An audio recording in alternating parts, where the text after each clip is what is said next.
பிரியமானவர்களே, இயேசுவின் நாமத்தில் உங்களுக்கு என் அன்பின் வாழ்த்துக்கள். ரொம்ப அருமையான ஒரு இடம் இல்லை இது. எருசலேம் மதில் சுவரில் இருக்கிற ஒரு வாசல் இது தமஸ்கு வாசல் என்று அழைக்கப்படுகிறது. டமாஸ்கஸ் கேட் அப்படின்னா இந்த வாசல் வழியா வெளியே வந்தா இந்த ரோடு ஸ்ட்ரைட்டா தமஸ்கோ பட்டணத்திற்கு போகும். அதனால இது தமஸ்கு வாசல் என்று அழைக்கப்படுகிறது. இதற்குள்ள போன நிறைய மக்கள் வசிக்கிறாங்க, கடைகள் இருக்கிறது, பெரும் கூட்ட மக்கள் குடும்பமாக வசிக்கிறாங்க.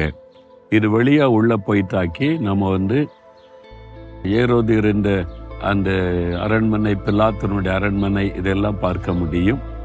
இந்த வாசல் வழியாக உள்ளே பிரவேசித்தால் அந்த பழைய எருசலேம் அதை நீங்க பார்க்க முடியும். எல்லாம் இதே மாதிரி கற்களால தான் எல்லா வீதிகளும் கட்டடங்களும் கட்டப்பட்டிருப்பதை பார்க்க முடியும். ரொம்ப வித்தியாசமான ஒரு பட்டணம் இல்லை, இது ரொம்ப முக்கியமான பட்டணம், உலக அளவில் முக்கியமான பட்டணம். ஏனென்றால் வானத்தை பூமியை உண்டாக்கின தேவன் சிலுவையிலே மறித்து ரட்சிப்பை உண்டாக்கின ஒரு பட்டணம்.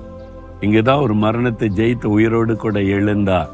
இங்கதான் முதல் ஆவியானவர் ஊற்றப்பட்டு சபை ஸ்தாபிக்கப்பட்டது.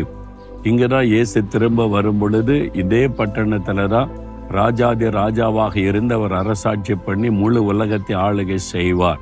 அதனால இந்த பட்டணம் ரொம்ப முக்கியமானது. அதனால சாத்தானும் இந்த பட்டணத்தை குறிவைத்து இந்த பட்டணத்தின் சமாதானத்தை கெடுக்க முடியாத காரியத்தை எல்லாம் செய்து கொண்டே இருப்பான். அதனால்தான் எருசலேமின் சமாதானத்துக்காக வேண்டிக் கொள்ளுங்கள் என்று அந்த காலத்திலேயே தாவீது சொல்லி இருக்கிறார். அதனால இந்த பட்டணத்திற்காக நாம் ஜெபிக்கணும்.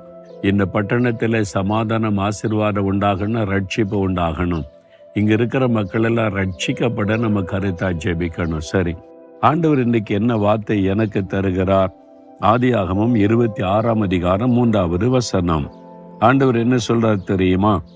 நான் உன்னோட கூட இருந்து உன்னை ஆசீர்வதிப்பேன். I will be with you and I will bless you. உன் கூட இருந்து உன்னை ஆசீர்வதிப்பேன். 2 காரியம் சொல்றார். முதலாவது, உன் கூட இருப்பேன். இதான் ரொம்ப முக்கியம்.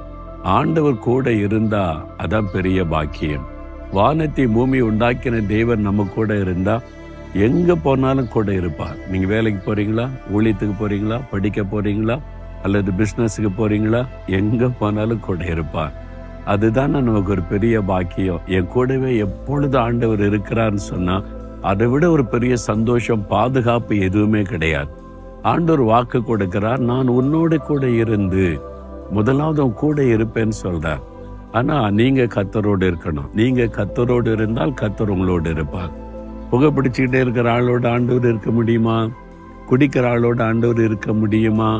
எப்போ துன்மார்க்கமாய் நடக்கிற ஆளோட ஆண்டவர் இருக்க முடியுமா? எப்பவுமே அடுத்த ஆளை பற்றி குறை சொல்லிக்கிட்டே இருக்கிற பொறாம உள்ள ஆளோட ஆண்டவர் இருக்க முடியுமா? லஞ்சம் வாங்குற ஆளோட ஆண்டவர் இருக்க முடியுமா? அடுத்தவங்களை பற்றி கோல் சொல்ற ஆளோட ஆண்டவர் இருப்பாரா? யோசித்து பாருங்க. அப்ப அவர் உங்க கூட இருக்கணுமானா அதுக்கு உங்களை தகுதிப்படுத்தி கொள்ளணும், உங்களை ஒப்பு கொடுக்கணும்.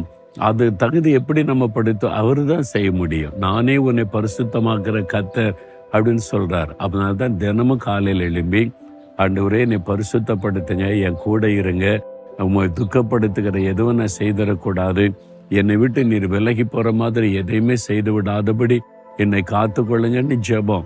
அதனால தான் காலையில் எழும்பி வேதவாசி ஜெபிங்கன்னு சொல்றது. நானே பாருங்க, இத்தனை வருஷம் ஊழியம் செய்தாலும் அதிகாலை எழும்பி இன்னைக்கு என் கூட இருக்கணும், உண்மை துக்கப்படுத்துகிற காரியத்தை நான் செய்திடக்கூடாது, என்னை பாதுகாத்து பரிசுத்தமா நடத்துங்கன்னு தினமும் நான் ஜெபிக்கிறேன். என்ன அவர் கூட இருக்கிறது தான் முக்கியம், பெரிய பாக்கியம். கூட இருந்தா ஆசீர்வதிப்பார். உங்களுக்கு என்ன ஆசீர்வாதம் வேணும்? படிச்சுக்கிட்டு இருந்தா ஞானம் வேணும். பிஸ்னஸ் செய்தா பிஸ்னஸில் ஆசீர்வாத செழிப்பு வேணும். நீங்க விவசாயம் செய்தா நிலங்கள் ஆசீர்வதிக்கப்படணும். ஊழியம் செய்தா சபை வளர்ந்து பெருகணும், ஊழியம் ஆசீர்வதிக்கப்படணும். என்ன ஆசீர்வாதம் தேவையோ அத்தனையும் இயேசுவுக்குள் இருக்கிறது. அந்த ஒரே ஆண்டவருக்குள்ள சகல விதமான ஆசீர்வாதம் இருக்கிறது. உன்னை ஆசீர்வதிப்பேன்னு சொல்றார். குடும்பத்தை ஆசீர்வதிப்பேன், சந்ததியை பெருக பண்ணுவேன், சுகபலனை தருவேன்னு சொல்றார். இதை விட நமக்கு என்ன வேணும்? அப்ப அவரோடு கூட இருக்க அர்ப்பணித்து கொண்டா சகல ஆசீர்வாதமும் சம்பூரணமா இருக்கும். ஒரு நிமிடம் சொல்றீங்களா, இயேசுவே நீ என் கூடவே இருக்கணும்ப்பா, நீங்க என் விட்டு விலகக்கூடாது, உங்களுக்கு பிரியமில்லாத எதையும் செய்திடக்கூடாது, நீங்க வாக்கு கொடுத்தபடி என்னை ஆசீர்வதிங்க. இன்றைக்கு இந்த காரியத்தில் என்னை ஆசீர்வதிங்க. இயேசுவின் நாமத்தில் ஆமேன், ஆமேன்.